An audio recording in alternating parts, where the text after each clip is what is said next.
Hi and welcome to Crafty Little Things, and we've done it. We've finished our 7 cards on 7 days for the Christmas cheer event. I'm going to launch the giveaway later today or tomorrow, depending on when I get time to do it. And the giveaway is going to be for a box of all the cards that I've made and all the envelopes. So all of these that have been made during this series. That was yesterday's, if you missed that. I think that was day 3. This one is perhaps the most popular, and I do love this one. This was the first one. This is the monochrome version. This was our Merry and Bright.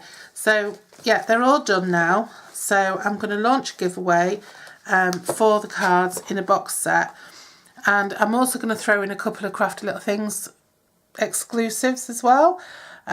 So they'll be coming to whoever gets picked out of the hat. All the details of the giveaway will be announced on a flyer tomorrow or later today, and that flyer will give full details. Well, it'll give the basic details. The full details, terms and conditions and everything will be on both of my blogs. So they'll be on the Crafty Little blog and the Crafty Little Things uk.com/blog as well, and full terms and conditions will be there, but entries will only be counted if they're on sorry, still full of cold if they're on a post on my social media that has that flyer as the main image, so you'll see what I mean. So there's no point in sort of entering under here. So we need to make a box for these cards then. So that's the last step. We did envelopes yesterday and the last card. So today it's box. So we know the cards are 4x4. So I'm going to make a box that's 5x5. And I've measured the depth of the cards because they're just going to slot in like that. And it's just 2¼ inches. So I'm going to make my box 2½ inches deep. And the sun's come out and it's going to cast tons of shadow. And I'm really sorry. The blinds are shut, but the sun is just so bright when you're in the south-facing room. I thought we'd get away with it, but I'm not going to complain that the sun's out. So yeah, so the box is going to be 5x5, and with a 2½ inch depth. So if we're making a box that's 5x5 with 2½ inch depth, we need the 5 inches plus the 2½ plus the 2½, which makes 10 inches, and we need the same the other way around. So we need a piece of cardstock that's 10 by 10 inches, which is what I've got here. And I must apologise, but this was my last piece of black 12 by 12. And look what my trimmer's done to it. Ripped it to shreds, and I changed the blade as well. It just seemed to get stuck there. It's like as if there was a knot or something in it, and it was just stuck. It just wouldn't go past. But I'm going to have to use it because it's the last piece I have. If I have ordered some more, I think. I've got some coming in a swap. If that comes before I post this out, then I will replace the base of the box. Don't worry, I'm not going to send out that if I can help it. Now for the lid then, obviously the lid has to be 5x5 as well. And I just add a 1/16 of an inch on each side, just to give a little bit of room for the lid to slot over. But I'm going to have the drop on my lid down the side of the box 1.5 inches. So again, I have 5, 1.5 inches and 1.5 inches. So that's 8, and then the same the other way. So an 8x8 piece for the lid. I'm going with a white lid because I wanted to bring some of the themes of the card into the box.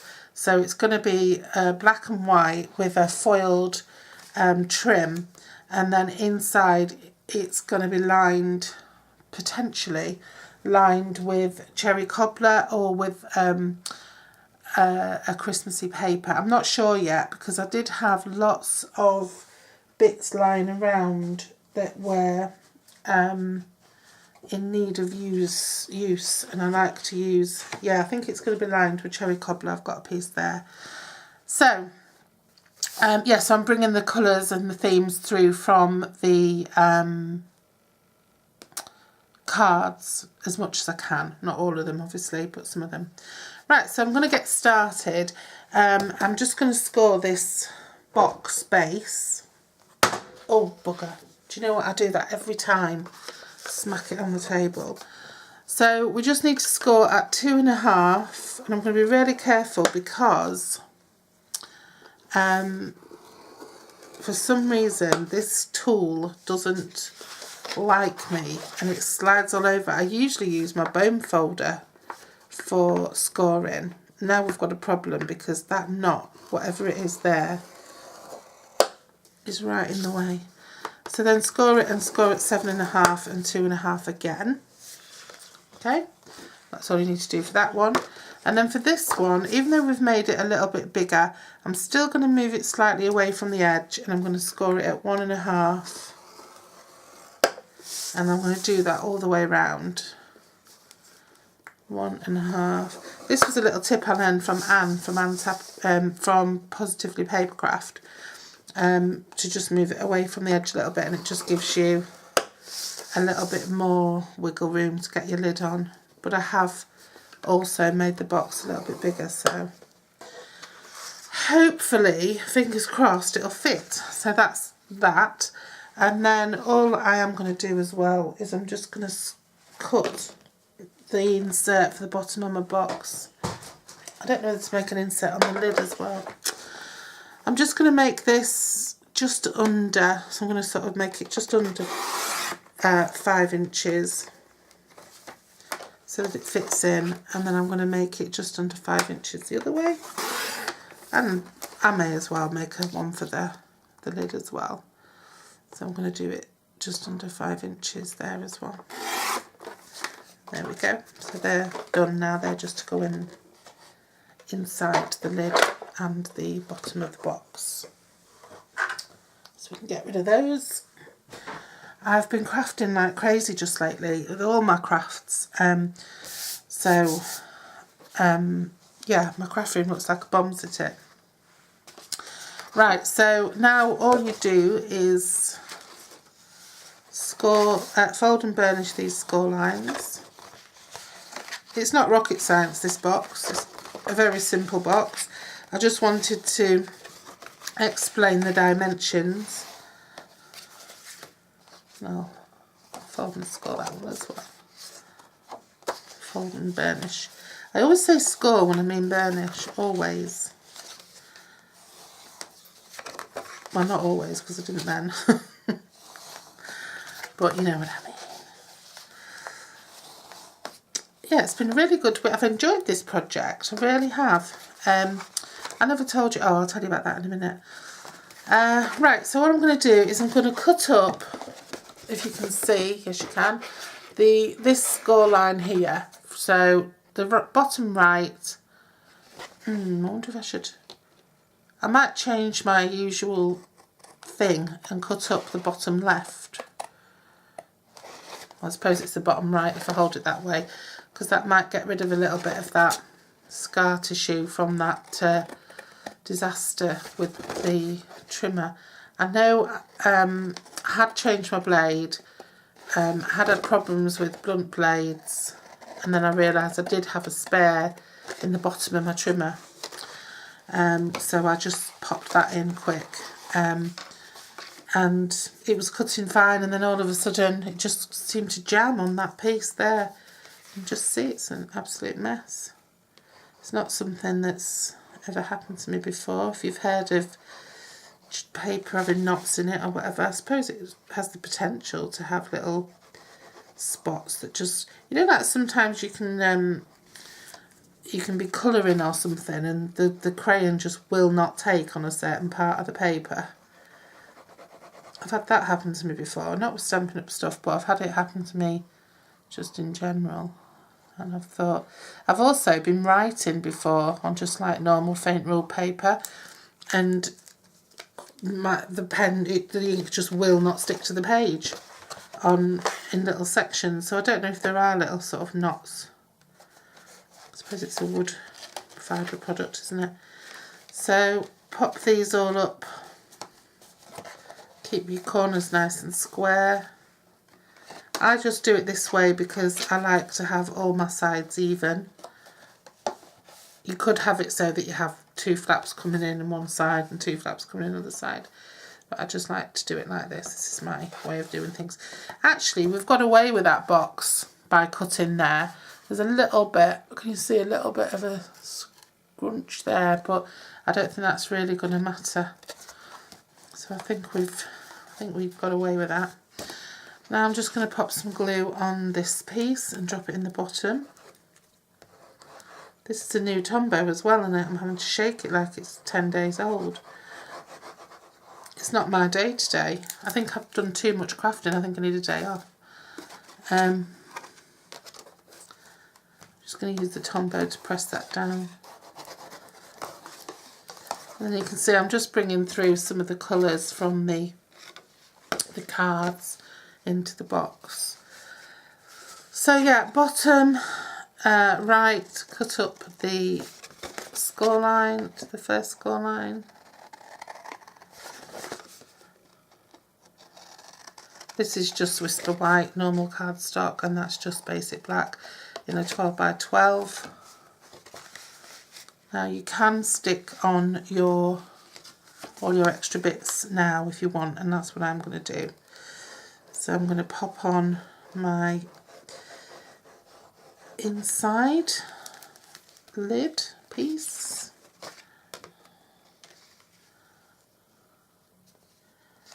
Line that up.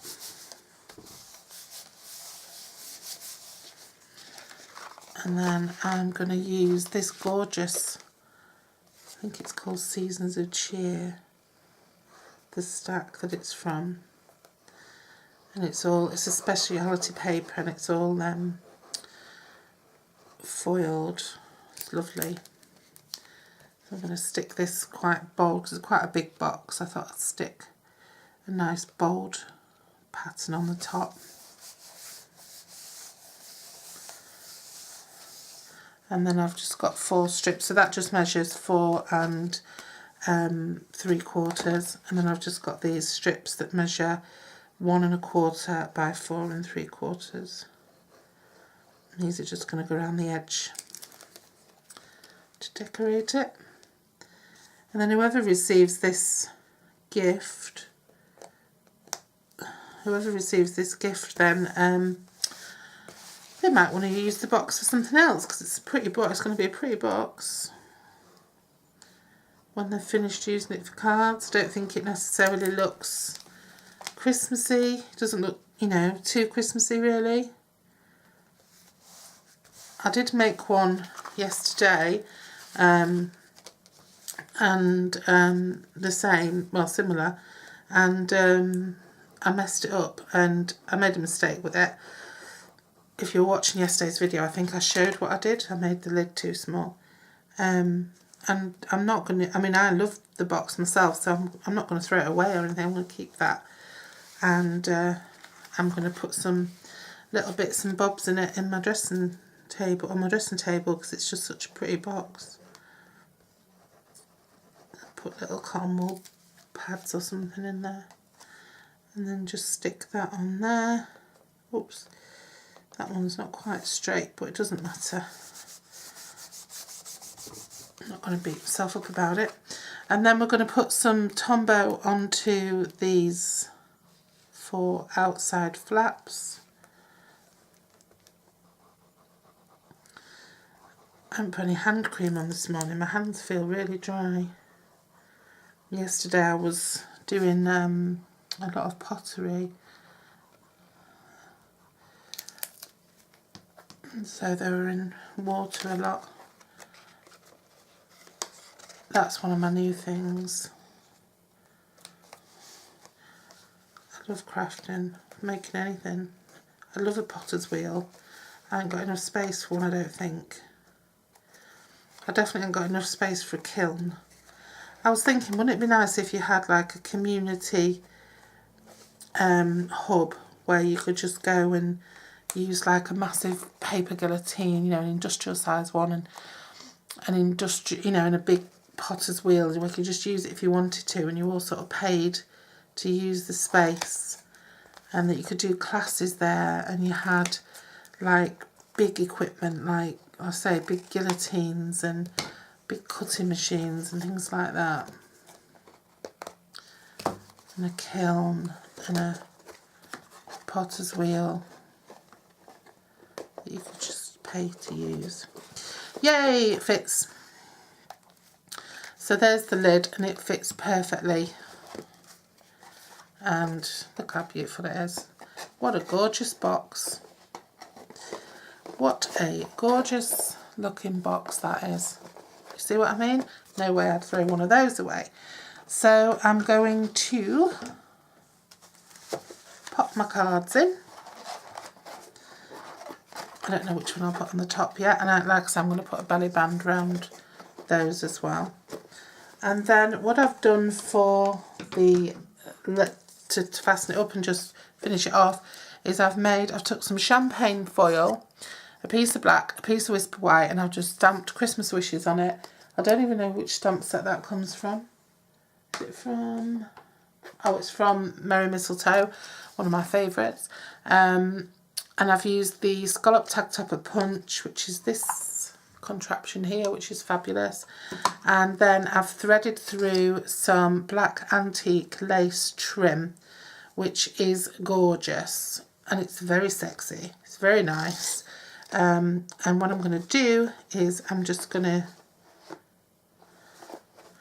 wrap that around, cross it over underneath, and then I'm just going to bring it back through to the top. Oops. And I'm just going to tie that off in a bow. Put it nice and tight. Just tie that off in a bow. I just think it's pretty. You know, we always do like tinsel, and I think my cards have been kind of a mix of modern and traditional, and we always use tinsel and things at Christmas, and I thought how nice to use a little bit of lace instead. It's gorgeous. I do actually make lace out of crochet, with my crochet. That is really nice. It's quite easy to make as well. So there you go. That's the box of cards done and ready to go. So tomorrow is going to be giveaway time, or like later today. And do join me for other projects. This isn't all I do. I have had a bit of a marathon and I have thrown myself into the YouTubing world. But yeah, I'm going to be making another project. I think I've already got little videos of other things going on anyway. I'm going to try and post a couple of times a week. I do crochet as well, and I do candle making, so I'm going to try and I do other things, so I'm going to try and incorporate all my crafts on my channel. So but I will definitely do a paper craft video at least once a week, maybe twice a week, and a crochet one at least once a week, maybe twice a week, probably more likely once a week. Papercraft might happen more than once, but yeah. So join me tomorrow for the big giveaway, and you can get your hands on this very box made by me with all these cards in it, made by me, and all these envelopes made by me, and some exclusive pre-order gifts from the Crafty Little Things Christmas range, and also a couple of Crafty Little Things card making kits. Okay, so the card making kits are made with Stampin' Up! Goods, and that's absolutely fine. There'll just be no it will just be cardstock and sentiment and things like that. So yeah, take care, and I'll see you tomorrow. Bye.